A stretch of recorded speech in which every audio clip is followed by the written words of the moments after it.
Why did you decide to trust a stranger on the internet to save your marriage? Um, I mean, it was desperation. Let's just be honest here. I had been hit with the divorce word, and I'd heard it a couple of times before in our relationship, but this time it was serious. I knew she was serious. I mean, she was so emotionally uh, unsafe and unconnected that I just knew that the apathy was there. So Uh, yeah, Weston, I'm on my call. Okay. Yeah, sure. Go ahead. Yep. Mhm. Sorry, son just got home from school. Can you okay. take the dog out of here too, buddy? All right, thanks. So I spent a couple of days just drinking with my buddies and processing everything. And the whole time I was just, felt like we were both responsible for this. This is unfair. I was devastated, completely devastated. And I decided she'd been telling me for a long time to find somebody to talk to that isn't gonna always have your side. So I stumbled upon your videos on YouTube, and it was like it's just like you said in one of your videos. It was like a sixth sense moment, where the light bulb just goes off the top of your head, and you go, "Oh my God, it is it is my fault." She's been telling me forever that I'm not meeting her emotional needs. Um, and my argumentative style and reactive style, when we're having conflict, just creates like just complete devastation. And I mean, there was like the whole logical brain, emotional brain, and I never ever took her advice to actually go seek the help that I needed. And I was like, I got to do something, and I couldn't get enough of your content. And the next day, I'm talking to the onboarding call and getting started, and I just dove head into the program. It was great. I think I raced through the first two sections in the first week, and then things slowed down because I started to find some balance again. Like I was like, okay, I'm getting all these tools, I'm getting all this stuff, and I'm able to utilize it. I'm in sales, so I'm able to utilize it all day, and it was making a huge effect to my work. And then I have a 13-year-old daughter and a 9-year-old son, and I knew that kind of coming clean on some of the stuff that I've done to them was a good way to start. Because I still had the relationship and I was still in the same home but separate bedrooms. So that was like the greatest way for me to start utilizing what I learned, asking about, feelings, validating feelings, and understanding and having any smidgen of emotional intelligence. So yeah, that's how kind of things started to progress. Wow, it's amazing. There's a lot there to go off of. Right. How long ago did you join the program? Um, it would have been 3 weeks ago on Monday. So 23 days, I think. Yeah. Oh, Maybe wow. even less. Maybe even only 2 weeks in. So maybe only 16, 17 days. So why are we here talking? Like, what happened positively? What shifted? Okay. So I basically took extreme ownership. I mean, it is what it is. So I had like little to no contact with her. We're in the same house, so we Yeah. still cross paths and whatever. And I realized I needed to give her the space that she truly needed. And that meant quit whining and being needy and trying to initiate deep conversations when it just wasn't the time. It's all timing.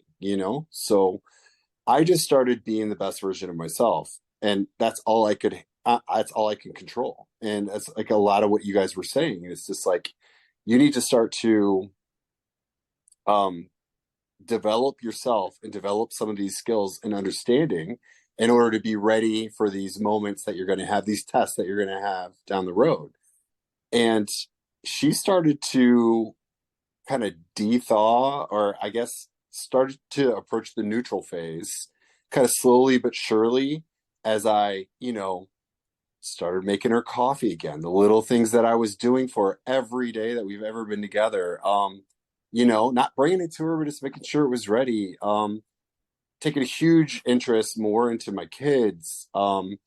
doing little acts of service and stuff, and that led to she went on a trip to Napa. She's a nurse practitioner, so she's very successful herself. Um, and she was going with two of her friends and her mom for a work conference, but she was going to Napa for 5 days. And I decided to take the kids to my parents down in Tennessee, about 6 hours away.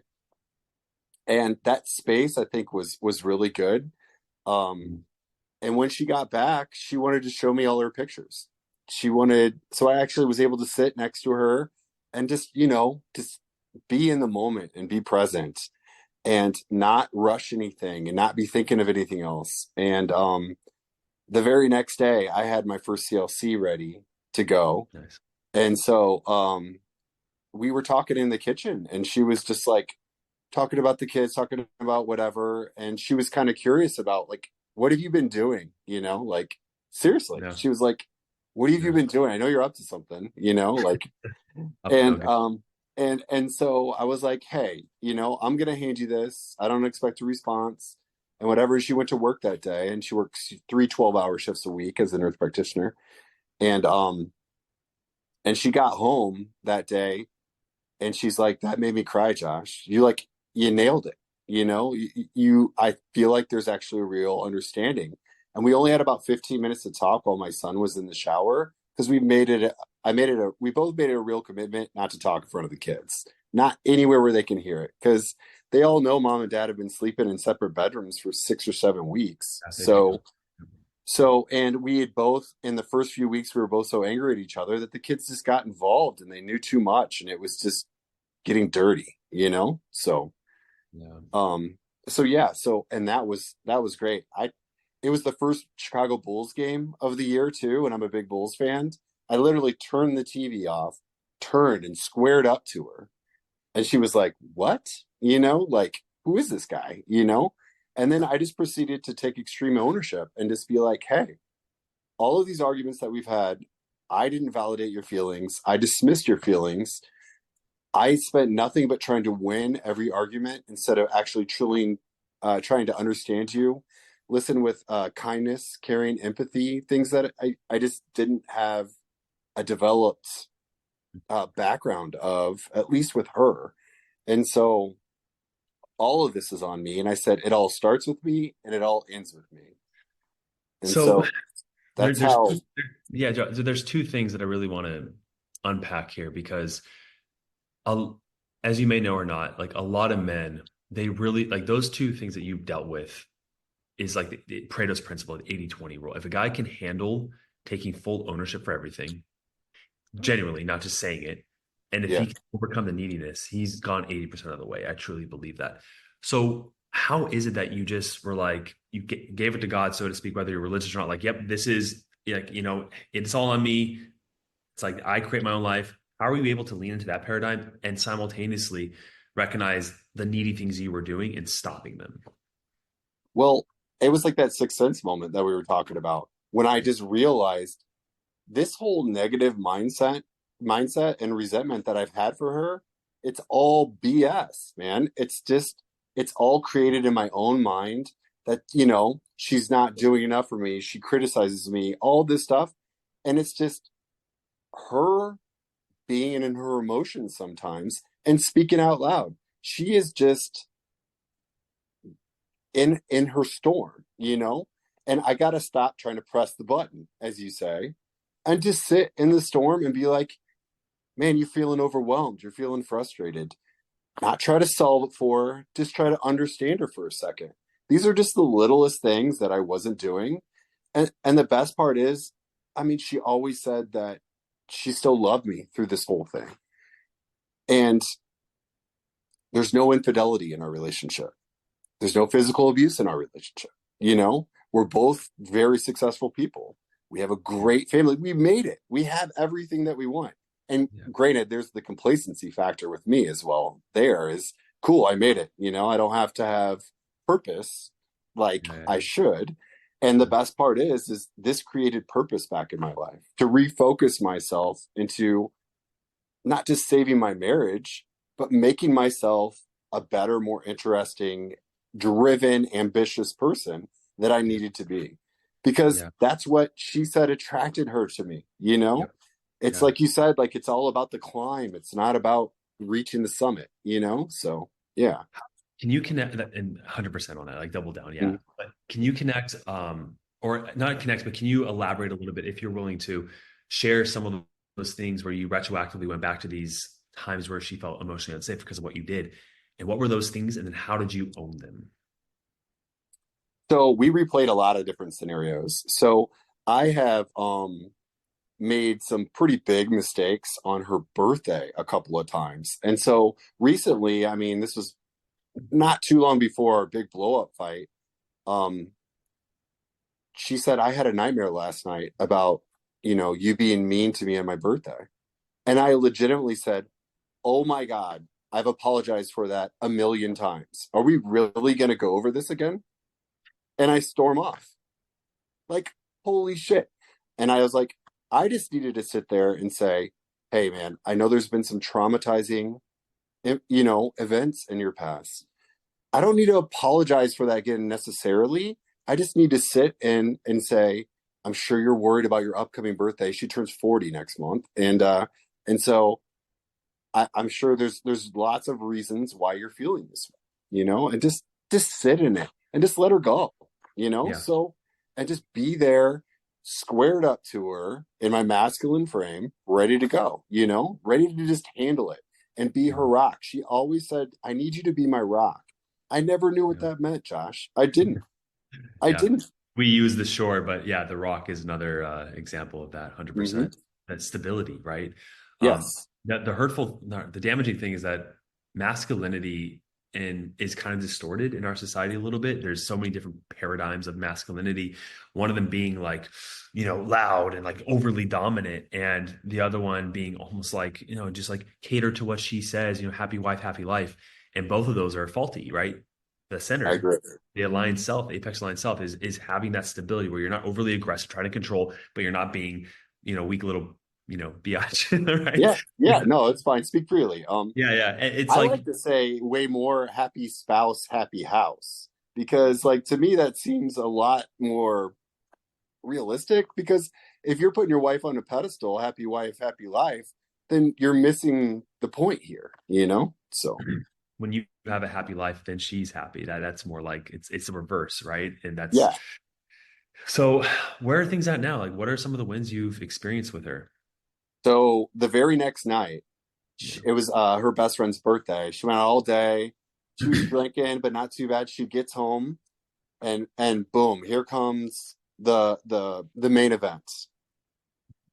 4 hours of just oh my god conversation. I owned it all, and I won't say I nailed it all, because she's like, there was a couple times, Josh, you needed to ask me how I felt in that moment. So of Mm, course you're not going to win like the whole thing, but the whole time just creating an understanding of why we're here and what's going on and how I've made you feel throughout the years. There was no connection, Josh. She yeah. couldn't connect with me, and she's been saying it for years. And we created this incredible connection that night. It was awesome. We made love. We woke up the next day and everything was great. We did chores around the house together. We made dinner together with the kids, because I'm a former chef, Josh. Oh, So, and I'm in nice. food service sales now. And I Mhm. just like created this thing with the kids. I'm like, I need to teach them how to cook. I can't just like whip out everything every night, like normal. And because it's a skill everybody needs. And I'm a big gardener and stuff as well. So, um, incorporating healthy foods, real food into our diets and stuff is very important. And they eat too much processed garbage, just like most kids do, So, incorporating that into stuff. And she saw that and then she participated in it. We had dinner and she's like, Josh, I want to watch Modern Family again with you. And I'm just like, great show. Cool. So we cuddled in bed, watched like 4 episodes of Modern Family, woke up the next day, had another great day together, and then now we're just kind of in the work week and stuff, and everything's just been great. I actually downloaded another app called the Paired app, if you're familiar with it. It asks you Yeah. questions and quizzes on a Yeah. daily, and it builds connection, and we're on day 5 of that, and it's just been awesome to see where Yeah. the other person thinks you're at, Yeah. so Yeah. And she even said to me, Josh, I love the new Josh. I don't know if I've ever felt this connected with you before. So I don't know. We're like on this like new planet. And I know there's tests down to come, but like it, I, I, I don't know. This love and life that I feel like right now for her and this appreciation that I have for her is just, it might be the most fulfilling thing that I've ever experienced. So, It sounds like you had this, you call it the light bulb moment. Do you see how there was like somehow like a buildup to that, or did it kind of just come up out of nowhere? Can you recognize maybe certain internal shifts that were occurring that led to this like it's all on me, like I own my life, everything that's happened to in my relationship is because of me. um, well, doing some of the exercises, especially old belief, new belief, Yeah, like on how she, that was a great exercise, in terms of being like, you know, I always thought that she would overthink things, that she, could be very indecisive and whatever. I'm a very decisive man and always have been. So some of this nice guy, I read No More Mr. Nice Guy. I've read Men Are From Mars. Now I'm on The Relationship Cure by Dr. Gottman, who she asked me to read this last year and I never did because, it was old ego Josh didn't think he needed help, So this one's been really good. No More Mr. Nice Guy had some points in it that I could take, but I've always had a good group of guy friends. I've always, had, at least that personality. So I feel like I wasn't Mr. Nice Guy, completely, but there's some good stuff that I got out of there. Uh, I mean, I quit playing. I was addicted to a mobile game that was taking 2 or 3 hours of my day and totally cut that out like right away. Would watch porn every once in a while, masturbate to porn. That's done because it so objectifies things in an unhealthy way. That was huge, So there's just some lifestyle changes that I've made. I've always gone to the gym for the last, I don't know, 5 years. I still play in competitive volleyball, indoor and outdoor volleyball leagues. I'm the coach of my son's soccer team and basketball team. So there's lots of like, like I'm still an athletic person who's relatively healthy, so I didn't have to worry about that part of me. So yeah. absolutely, yeah. And I want to dive in a little bit deeper and kind of put like a almost a bow on the present of this point, which is Sure. Sorry. like when you gave this, you gave a CLC letter, right? You gave a letter to her, but when you did so, you followed what I said. And I'm emphasizing that because a lot of guys, they'll do it from this anxious place. And if you read the letter, it's like, okay, and I love you, and like, get back to me. And it's like, they're literally doing the opposite, right? You were like, she came to you first. You're like, hey, I have this letter. Like, I don't need a response. Like you told her verbally, you don't need a Mhm. response from her. And that alone, she felt that, right? Where you didn't need anything from her. And that's why the letter Yeah. was effective. I really feel like she felt like she had no other choice because I had been that way, dismissive of her feelings, reactive, defensive, all of this, every argument, every time, and not taking initiative to build connection. And these are just, they're not simple, Josh, but they can be, like, and she wanted this so bad. She loves me so much. And she didn't want to do this so bad that I felt like this is all I need to do to get this done, to make this happen. So like once I was able to show her that, I think it just like the avalanche fell for her, and I can already tell that she is trying her best not to trigger me. Now I know what tests are going to come, but she wants this so bad in me as well. Like she wants this to work. She wants us to be, I mean, this we're this perfect power couple essentially. And in Little Bloomington, Normal, Illinois, I mean, we're top, you know, 5%, whatever we could do or whatever we want. We have these beautiful kids, great kids, and a great house and a great life, and all she doesn't want to destroy that. But if I Yeah. can't meet her number one need, then she has no other choice. So yeah. And that right there is the primer because a lot of men think that they see their wife through this selfish lens and when she's pulling away and they'll even label her a narcissist sometimes and other Mm-hmm. people So and my friends said, yeah. My friends were like, "Oh, she's a narcissist, man," So not I don't recognize see that. Not anymore. recognizing how much pain, yeah, how much pain a woman, like it's not an easy decision. Like it's agony for a woman for so Mhm. it's because when you displace the responsibility on yourself, it feels better in the moment, right? But then there's no opportunity for reflection and growth. And so Right. that is the most important part of this extreme ownership is that you get to improve yourself and the things that she's been saying all along because she's a mirror to you, right? She shows you Yeah. aspects of yourself that fall short. And that's what the Yeah. test essentially is like, hey, I feel disconnected from you, or you're not doing this thing. And it's a request in disguise. And being able to Yep. kind of see through the matrix of her hidden language is what's so powerful in all that. Yeah. And when she's like, it's like in Men Are From Mars, she's like, she'll speak in like metaphors or, superlatives or whatever, the alwayses, the nevers, you never, and whatever. And men take it I always took it personally and literally. And you just actually have to dig deeper to understand her true meaning. Yeah. Yeah, That's the that's it. that's the logic versus the emotion, right? It is, man. It's hard. I spend all day fixing people's problems, and I got to learn that I don't necessarily have to fix her problems. She wants me to sometimes, but reading when the right time is to do that, that's the emotional intelligence I'm developing and what I'm committed to. So, This is just my pure curiosity before I ask you the last question, which is when you guys had that 4 hour long conversation and you're hitting most of it, did she request that you make a commitment to her to not do something or to do something?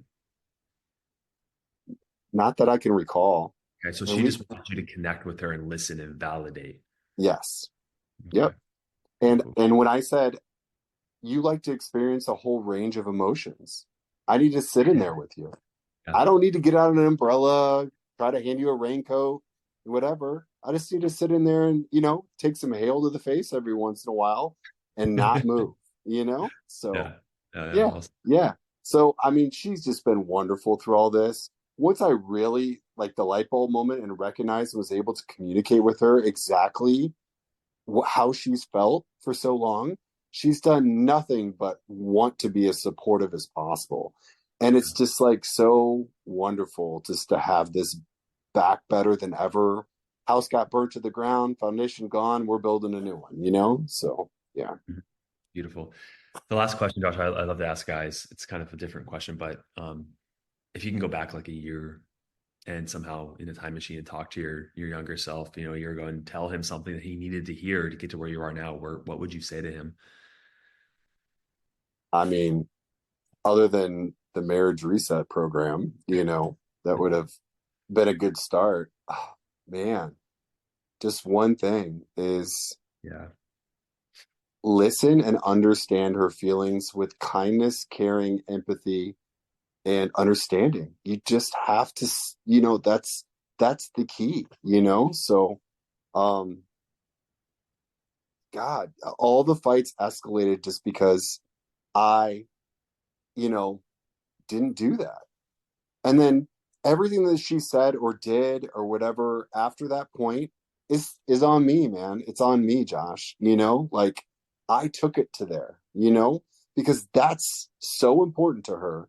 She felt no other choice than to go ahead and just keep raising the stakes. And then it's a back and forth. It's like when you're frustrated that you can't get through to someone, you know, you're just gonna get angry sometimes and take it out on the person in front of you. You get the protective mode.